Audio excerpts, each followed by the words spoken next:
Պարոն Մամիջանյան, արդեն անդրադարձել եք խափանման միջոցի փոփոխությանը, նշել եք, որ սա քաղաքական հետապնդման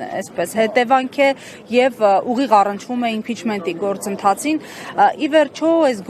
գործընթացի հանգուցալուծումը ինչպես եք պատկերացնում, եթե ձեր առաջարկած վարչապետի թեկնածուն է կալանավորվում։ Եկեք ես մի փոքր ավելի բացվածքով պատասխանեմ։ Դավիթ Համբարձումյանը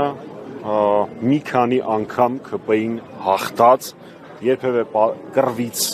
ԿՊ-ի տարբեր շինծ ու գործերից իր եւ իր բարեկամների նկատմամբ կարված չվախեցած մարդ է։ Վստահ եմ, որ սա նույնպես թե իր թիմի, թե բոլորիս համար որևէ խոչընդոտ չի հանդիսանա, սա մեկ։ Երկրորդ, գործի մասով այլ գործող անձինք չկան, բայց կա կազմակերպիչ, այդ ոնց է ստացվում, ոչ մեկ չգիտի։ Երբեք նման դեպքում խափանման միջոց չի փոխվում։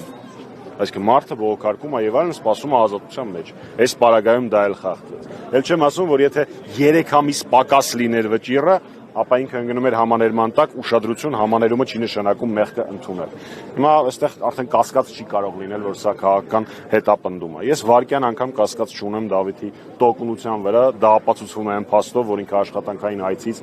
վերադառնում է Հայաստան, դա ցույց է տալիս իր կերպարը, իր տեսակը։ Ինչ վերաբերվում է գործընթացին, նախ իրավական տեսանկյունից որևէ արգելք չկա, որ մինչև վճիռի օրինական ուժի մեջ մտնելը, իսկ դա Աստված առաջ ամիսներ անց է բողոքարկումները հաշվի առնելով, Դավիթ Համբարձումյանը շարունակի մնալ իմպիչմենտի տեխնացու, իմպիչմենտի գործընթացը շարունակվելու է, իսկ ինչի են Դավիթ Համբարձումյանից վախենում, ոչ միայն նրա պատճառով, որ ինչպես տեսնում եք, ունի բազմաթիվ աջակիցներ եւ իրեն առաջադրել է Հայաստանի Հանրապետական կուսակցությունը որպես վարչապետի թեկնածու, այլ նաեւ այն պարզ պատճառով, որ այս պահին առկա է ընդդիմության ամբողջական, գրեթե ամբողջական կոնսոլիդացիա իր թեկնածությամբ իմպիչմենտի գործընթացի շուրջ, թե խորհրդարանական անդիմադիր խմբակցությունների տեսանկյունից եւ թե արտախորհրդարանական ազդեցիկ քաղաքական ուժերի տեսանկյունից։ Ուստի իշխանությունը վախենալու առիթ ունի, թող սրանի պատասխան ինչքան ուզում են հրաշքները պատասխան գործեն, որ ոչինչ բանից չեն վախենում։ 7 թե 10